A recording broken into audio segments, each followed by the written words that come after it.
कैसे हैं आप सब। आज फिर एक नई कहानी के साथ मैं यहाँ आपके साथ। आज मैं एक ऐसी कहानी लाई हूँ जो हमारे समाज में, हमारे आसपास बहुत बार देखी जाती है। हम ऐसी बहुत कहानियों के साक्षी बने होते हैं। चाहते ना चाहते हम अपने आसपास ऐसी परिस्थितियों, ऐसी कहानियों से, या यूं कहें ऐसी स्थितियों से जो लोगों की ज़िंदगियों में, रोज़मर्रा की ज़िंदगियों में, या हमारे आसपास के लोगों के साथ गुज़र रही होती है। एक ऐसी ही कहानी आज मैं लेकर आई हूँ, जो कहानी है कल्पना की। ये जितनी कहानियाँ मैं आपके लिए लाने वाली हूँ या कोशिश करूँगी आगे लाऊं, ये सभी कहानियाँ कहीं ना कहीं हमारे उन एहसासों की कहानी होगी जो कहीं ना कहीं इस भाग दौड़ बड़ी ज़िंदगी में छुप जाते हैं और दब जाते हैं। मैं कोशिश करूँगी कि अपनी इन कहानियों के साथ आपकी ज़िंदगी में थोड़ा ठहराव या थोड़ा सुकून ला पाऊँ, और आप सुनकर इन कहानियों से प्रेरणा ले सकें या कुछ पल के लिए तनाव रहित हो सकें। चलिए शुरू करते हैं आज की कहानी। अंधेरा हो गया था। घर जाने की जल्दी थी रमेश को। रमेश ने अपनी कार का दरवाज़ा खोला और एकदम से उसे कुछ आवाज़ आई। उसे लगा कि कोई उसकी कार में घुसकर बैठ गया। रमेश ने पलटकर देखा। रमेश बोला, अरे मैडम, क्या कर रही हैं? कौन हैं आप? और मेरी कार में क्यों बैठ गई हैं आप? चलिए उतरिए, मुझे घर जाने की देरी हो रही है। लड़की बहुत ही घबराई सी आवाज़ में बोली, मेरे पीछे गुंडे पड़े हैं, प्लीज़ मेरी हेल्प कीजिए। तभी रमेश को 4-5 लोगों के आने की आहट महसूस हुई। रमेश ने कार का शीशा बंद कर दिया, लाइट ऑफ कर दी। दोनों की सांसें मानो थम सी गई थी। दोनों चुपचाप उस गाड़ी में थोड़ी देर तक बैठे रहे। ऐसा लगा मानो 4-5 लोग किसी को ढूंढ रहे हों। इधर उधर देखने के बाद वो लोग वहाँ से चले गए। रमेश ने गाड़ी स्टार्ट करी और फटाफट पार्किंग एरिया से निकलकर मेन सड़क पर वह गाड़ी ले आया। मेन सड़क पर आने के बाद रमेश ने उस लड़की से पूछा, आपका नाम क्या है? कौन है आप? कहाँ जाना है आपको? और वे लड़के कौन थे जो आपके पीछे पड़े थे? उस लड़की ने किसी भी सवाल का जवाब नहीं दिया। उसकी आंखों से केवल आंसू टपक रहे थे और केवल रोए जा रही थी।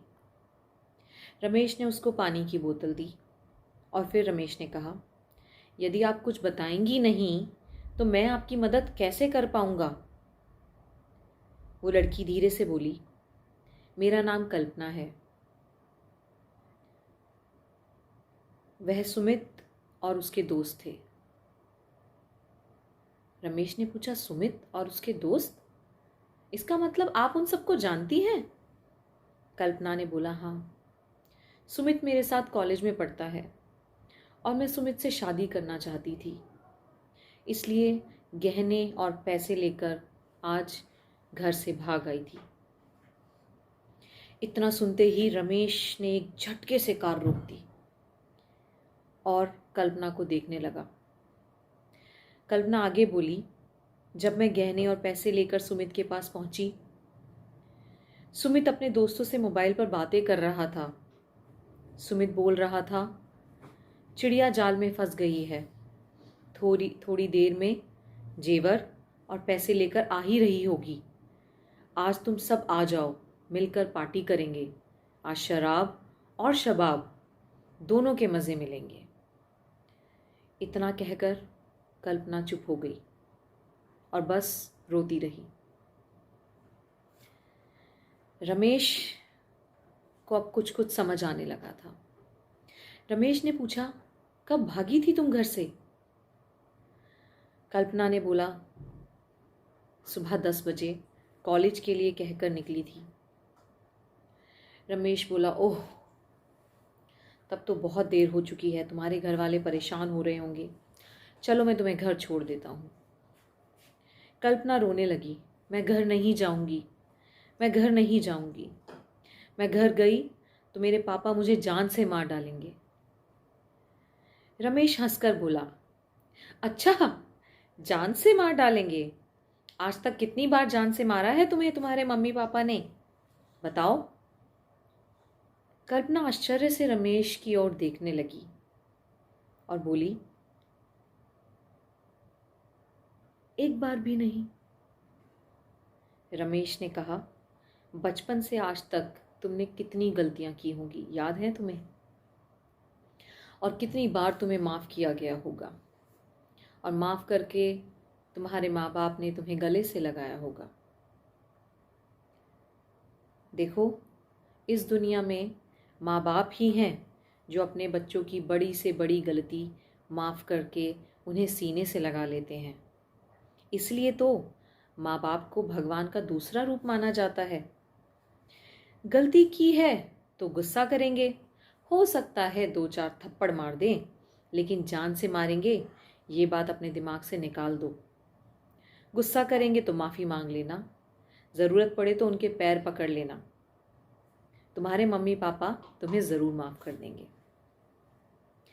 ये उनकी दुआओं का ही असर है कल्पना, कि आज तुम उन राक्षसों के चंगुल से सही सलामत बचकर निकल गई, नहीं तो कल के अखबार में सुर्खियां बनी हुई होती तुम। चलो जल्दी से घर का पता बताओ, मैं तुम्हें छोड़ देता हूँ। बहुत देर हो गई है, परेशान हो रहे होंगे तुम्हारे मम्मी पापा, घर वाले सब। कल्पना ने बहुत हिचक के बाद अपना घर का पता बताया।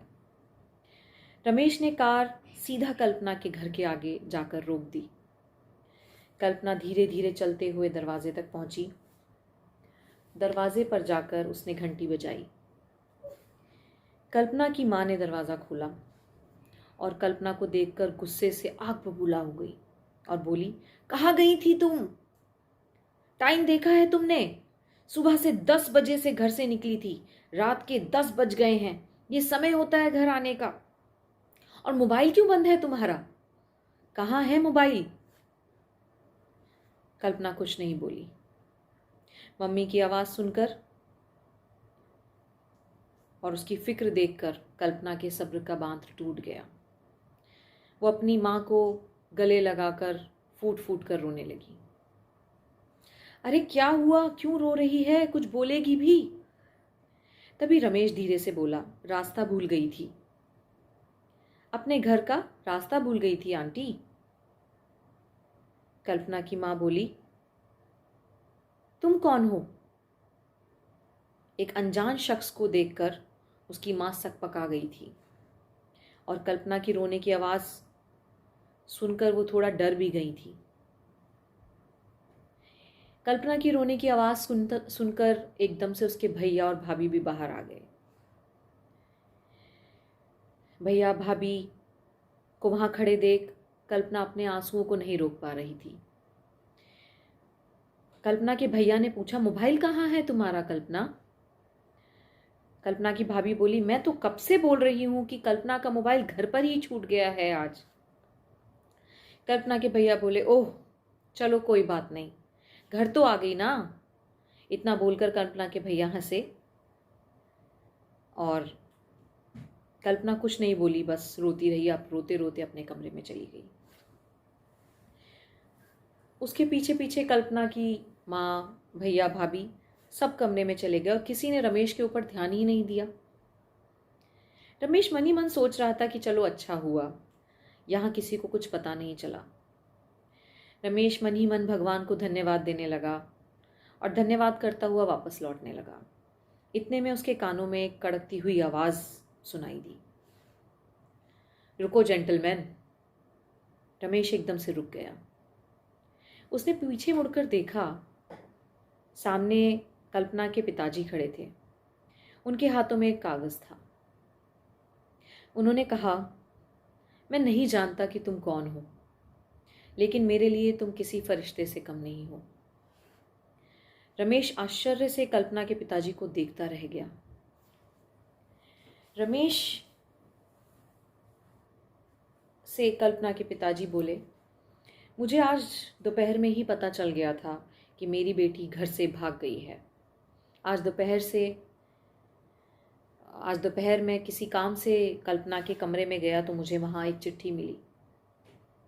मैंने किसी को बिना बताए कल्पना को ढूंढना वाजिब समझा और मैं सुबह से उसे ढूंढ रहा था। और ढूंढते ढूंढते जब मैं एक कार के पास पहुंचा तो मैंने तुम्हारी और कल्पना की बातें सुनी। तब मुझे एहसास हुआ कि तुमने कितना बड़ा एहसान किया है मेरे ऊपर, मेरे परिवार के ऊपर। तुमने केवल मेरे घर की खुशियां ही नहीं बल्कि मेरे घर की इज्जत, मान, मर्यादा सब कुछ बचा दिया। इतना बोलते बोलते रमेश के पिताजी का गला भर आया और उनकी आंखों से आंसू बहने लगे। वे अपने दोनों हाथ जोड़कर रमेश का धन्यवाद कर रहे थे। रमेश ने उनके हाथों को अपने दोनों हाथों से पकड़ लिया और बोला, ये आप क्या कर रहे हैं अंकल? कल्पना तो मेरी छोटी बहन जैसी है। इतना कहते कहते रमेश की आंखों में भी आंसू आ गए और बोला, कल्पना ने जो गलती की उसका सबक मिल चुका है। आप कल्पना को माफ कर दीजिए, वो बहुत शर्मिंदा है। अब मैं घर चलता हूँ, मुझे घर जाने के लिए देरी हो रही है। कल्पना के पिताजी ने रमेश को जाते हुए देखा और उसको जाते हुए देखते हुए वे सोच रहे थे कि अगर सबकी सोच ऐसी हो जाए तो शायद कभी किसी माँ बाप को बेटी के लिए डरने की ज़रूरत नहीं होगी और हर बेटी का बाप बेफिक्र होगा। तो ये थी आज की कहानी, जिसमें हमने देखा कि कई बार हम लोग कुछ ऐसी गलतियां कर बैठते हैं जिनका अंजाम शायद हम नहीं सोचते, पर अगर